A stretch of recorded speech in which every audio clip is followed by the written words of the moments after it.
마누라와 자식 빼고 다 바꾸라.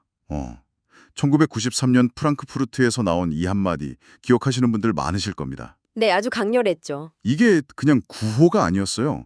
당시만 해도 세계 시장에서 뭐랄까 싸구려 이미지를 벗어 못했던 삼성을 정말 뿌리부터 바꾸겠다는 그런 선언이었거든요. 맞습니다.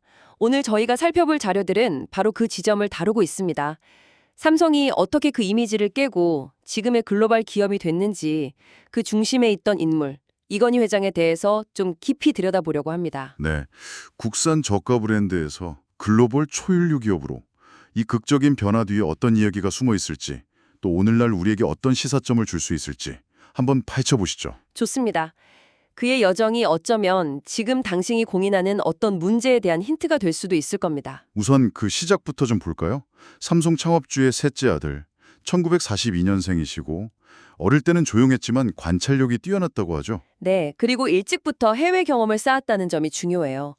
일본 와세다대, 또 미국 조지 워싱턴대 유학을 했잖아요. 아, 맞아요. 유학 경험. 그때 이미 기술 자체만이 아니라 브랜드 가치나 디자인 같은 거, 이런 게 중요하다는 걸 깨달았다는 거예요. 남들보다 훨씬 앞서서 본 거죠. 그 경험이 나중에 경영 철학의 바탕이 된 거군요. 단순히 물건만 잘 만드는 게 아니라 어떻게 보여지는가 하는. 그렇죠. 소위 글로벌 스탠다드에 대한 눈높이가 그때 이미 형성되었다고 볼 수 있어요. 국내 최고가 아니라 처음부터 세계 무대를 염두에 둔 거죠. 1987년에 회장 취임했을 때는 좀 시선이 곱지만은 않았다고 들었어요. 뭐 은둔의 경영자다, 이세 경영 아니냐 이런. 네, 그런 시선 분명히 있었죠. 게다가 당시 삼성 제품에 대한 해외 평가는 솔직히 좋지 않았고요. 그때 해외 평가가 구체적으로 어땠나요? 결정적인 계기가 1993년 초 독일 프랑크푸르트에서였다고 해요. 직접 소비자들 목소리를 들었는데 아, 직접요? 네, 삼성 제품 싸니까 사지, 고장 작고 디자인도 별로야. 뭐 이런 식의 평가였던 거죠. 엄청난 충격이었을 겁니다. 아, 생각만 해도 좀 충격적이네요. 그때 아마 이대로는 정말 안 되겠다. 근본부터 다 뜯어 고쳐야겠다. 이런 절박함을 느꼈다고 해요. 중요한 건 문제를 밖이 아니라 우리 내부, 우리 제품의 질에서 찾았다는 점입니다. 아, 그래서 그 유명한 프랑크푸르트 선언. 마누라와 자식 빼고 다 바꾸라. 이 말이 터져 나온 거군요. 이게 그냥 감정 표출이 아니라 구체적인 신경영 선언이었던 거죠. 정확합니다. 신경영.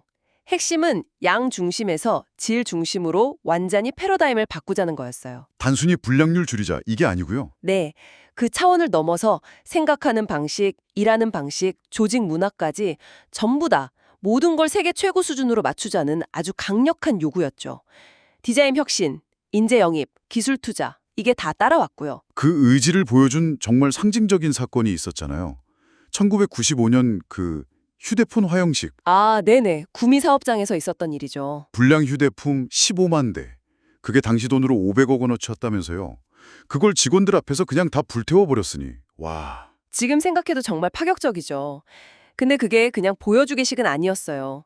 내부적으로는 품질과는 절대 타협 없다는 메시지를 확실하게 심어준 거고, 그렇죠. 외부적으로는 삼성 진짜 변하는 거나 하는 걸 보여준 거죠. 어찌 보면 단기 손실을 감수하더라도 장기적인 신뢰, 브랜드 가치를 얻겠다는 계산된 행동일 수도 있고요. 그만큼 품질을 최우선 가치로 삼겠다는 의지 표명이었어요. 그 이후 삼성의 변화는 정말 네. 눈부셨죠. 반도체는 뭐 세계 1위 굳혔고 TV도 그렇고 스마트폰 갤럭시는 애플과 경쟁하면서 글로벌 시장을 양분했고요. 맞습니다. 특히 기억해야 할 게 IMF 외환 위기 때잖아요.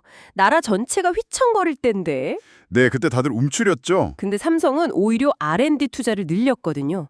그 뚝심이 대단한 거죠. 이게 바로 그 미래 가치 투자 철학을 보여주는 대목입니다. 5년, 10년 뒤를 내다보는 경영, 입버릇처만 하셨다면서요. 네, 당장 눈앞의 이익보다는 미래 시장을 선점할 기술력, 경쟁력 확보에 집중한 겁니다. 반도체 불황 때 오히려 투자 늘려서 격차 벌린 게 대표적이고요. 아, 그게 있었죠. 네, 그런 장기적인 안목과 과감한 투자가 있었기에 결국 2020년에 반도체, 스마트폰, TV 전 분야 세계 1위, 이른바 트리플 크라운 달성이 가능했던 거죠. 경영 성과 외에도 다른 활동도 꽤 있었죠. 문화예술 지원이라든지 스포츠 쪽 투자도 그렇죠. 2002 월드컵 4강 신화 지원 이야기도 빼놓을 수 없고 IOC 위원으로 활동하면서 국제 스포츠계에도 영향을 미쳤고요. 이런 활동들이 단순히 기업 이미지를 넘어서 메이드 인 코리아 전체의 위상을 높이는 데 기여했다는 평가도 많습니다. 맞아요. 국가 브랜드 이미지 제고에도 힘썼다는 점. 겉으로는 좀 과묵하고 언론 노출도 별로 안 좋아하셨지만 내부적으로는 엄청 꼼꼼했다고 하죠. 디테일의 황제라고 불릴 정도로 메모광이었다는 이야기는 유명하죠. 네, 끊임없이 메모하고 공부하고 직원들한테는 자부심을 심어주려고 노력했고 또 자녀들에게는 겸손함과 넓은 시야를 강조하면서 세상은 넓고 할 일은 많다 이런 말을 남겼다고 전해집니다. 정말 평생 변화와 혁신을 손에서 놓지 않았던 분 같아요. 위기는 예측하는 게 아니라 극복하는 거다. 항상 위기의식을 가져야 한다. 이 말에서도 현실에 안주하지 않으려는 태도가 느껴지고요. 그의 리더십이 남긴 건 단순히 기업 성공 사례만은 아닌 것 같아요. 어쩌면 대한민국 경제 전체에 우리도 세계 최고가 될 수 있다는 어떤 자신감을 심어준 계기랄까요? 그런 측면도 있겠네요. 네. 오늘 우리가 그의 이야기에서 얻을 수 있는 교훈은 뭘까 생각해 보면 단순히 변화하자는 외침이 아니라 그 변화를 위해 무엇을 했는가인 것 같아요. 현실에 안주하지 않고 본질적인 문제를 끝까지 파고드는 집요함, 그리고 때로는 엄청난 손실을 감수하면서까지 미래를 보고 원칙을 지키는 용기, 이런 것들이 혹시 지금 당신의 일이나 삶에서 어떤 바꿔야 할 점을 시사하고 있지는 않은지 한 번쯤 생각해 보는 것도 의미 있지 않을까 싶습니다. 네, 익숙한 것들과의 과감한 결별을 두려워하지 않았던 그의 선택들이 오늘 우리에게 참 많은 질문을 던져주는 것 같습니다. 다음 시간에는 또 다른 흥미로운 인물이나 주제로 더 깊이 파고드는 시간을 갖도록 하겠습니다. 기대해 주십시오.